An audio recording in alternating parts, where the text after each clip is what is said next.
Hey guys, Disler Magic here, and it's Friday, day 2, I guess, of the spoilers. I didn't think they were actually going to start with the, introduction to Strixhaven, but they dumped 38 cards on us yesterday, so, hey, that's cool. But then today it's only 6, and it's a Friday, so that's weird.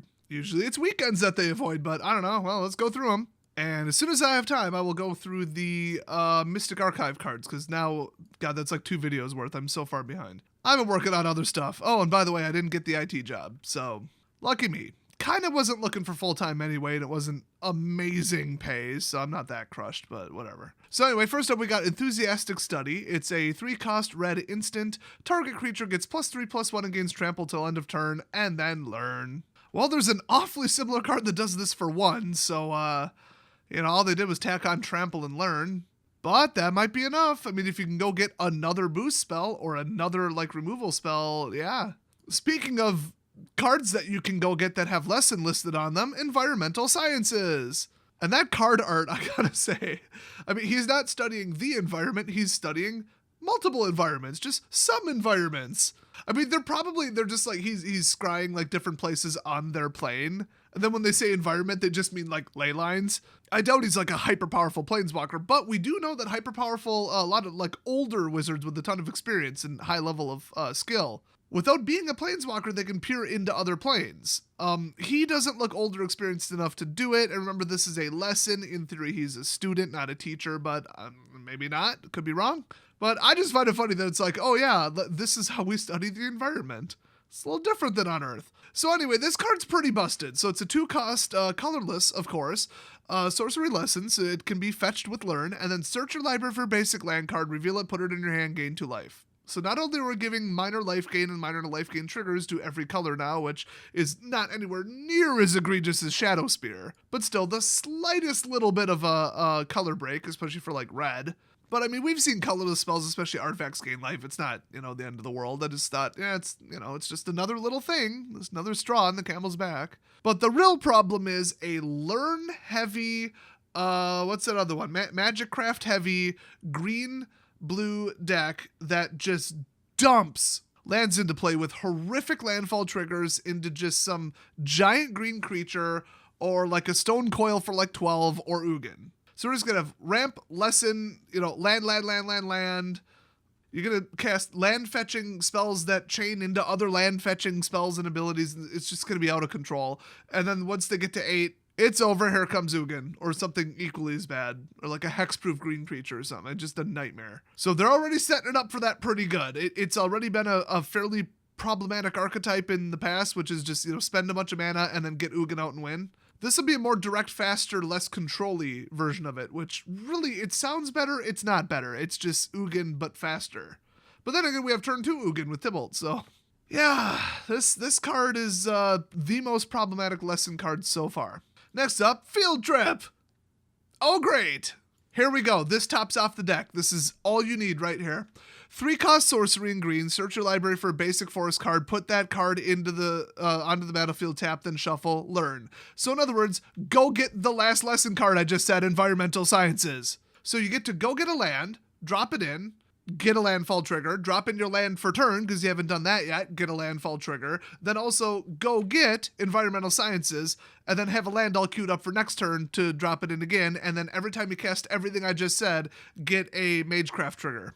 And then if all that cascading crazy crap going off and on the stack wasn't enough, then next turn you summon Ugin. Hopefully you get my meaning on why this deck will be just broken, and they put this card at common. They clearly have no idea what they're doing. At this point, they're probably just gonna reprint Wilderness Reclamation in the set. Next up, we've got Guiding Voice. Put a 1/1 counter on target creature for 1, and then learn. So in other words, who gives a crap? Counter, okay, whatever, and then go get the card you actually need out of your sideboard. Picked from any of 15 different unique cards that are exactly what you need to shut down the game and wreck your opponent. Just broken. This is just an excuse to do learn for 1. Next up, Rise of Extus. Don't know who that is, but it's probably Silverquill's fault. So, I mean, especially since in those colors anyway. It's a 6-cost sorcery, exile target creature, exile up to 1 target instant or sorcery card from your graveyard, and then learn. So, I mean, obviously you'd be going after your opponent's graveyard. I can't imagine why you would want one in your own gone, but I don't know, maybe to like shrink the count, I guess, for a rogue deck. I don't know. It won't stay that way.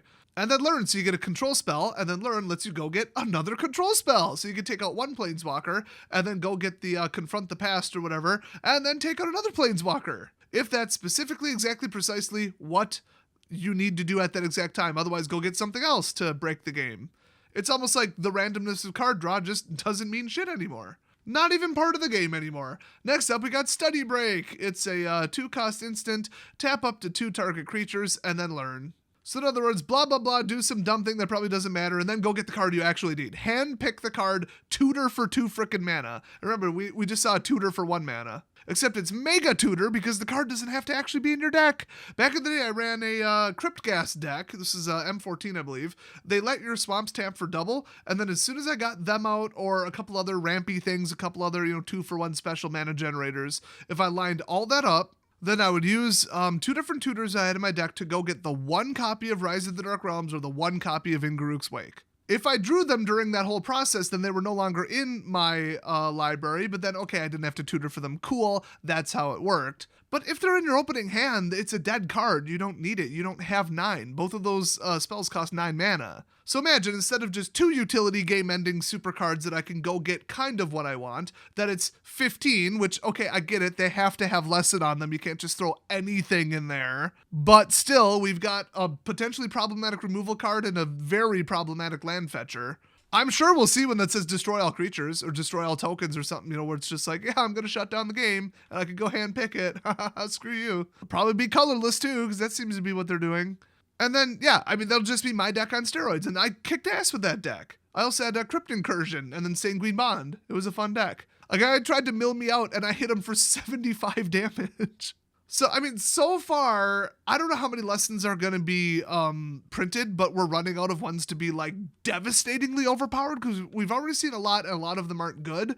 But like I said, there's still already 2 really problematic ones that indicates there might be more. So I don't like it. It might fizzle out, it might be nothing, but I'm scared because it's Wizards of the Coast, and if you're not scared, then you don't know them very well. So anyway, that's the spoilers for today. I think if I have time later today, I at least have to make fun of the art from Faithless Looting. That's either the Gray Fox or it's Cinder Shadow. It's one of the 2. What the hell is even going on with it? That's like a bad Photoshop job. It looks like a hipster coffee ad. I haven't seen something this utterly silly looking since they drew Lavinia as a man, clearly, although somebody told me that in the story she disguised herself as Jace, so that actually was Jace's face. I don't know if that's real or not. But also some of the god-awful faces on the stained glass planeswalkers. Some of them just look like an absolute train wreck into a dumpster fire. A train full of high explosives hit a dumpster full of napalm, and that's what some of their faces look like. Seriously, go look at them. It's amazing. Whoever approved that is like, this is sufficient to put on a card, probably also approved Faithless Looting. This looks so bad, it might actually increase in value. Like, it might be to the point where people are like, the ugliest card ever made, and the value doubles just because they're like, what the flaming tap dancing cinnamon toast happened with this card? Hell, I'll buy a copy if it's under $5.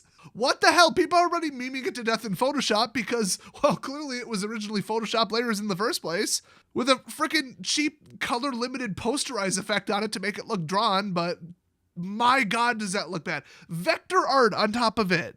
I could draw that with the pen tool in Photoshop. Anyway, well, I guess now I did review it, but I'd love to review the other Mystical Archive cards. Mostly in the context of value, because that's going to be the most important part. But yeah, watch for that either later today or early tomorrow. But in the meantime, thanks for watching, and I'll see you guys next time.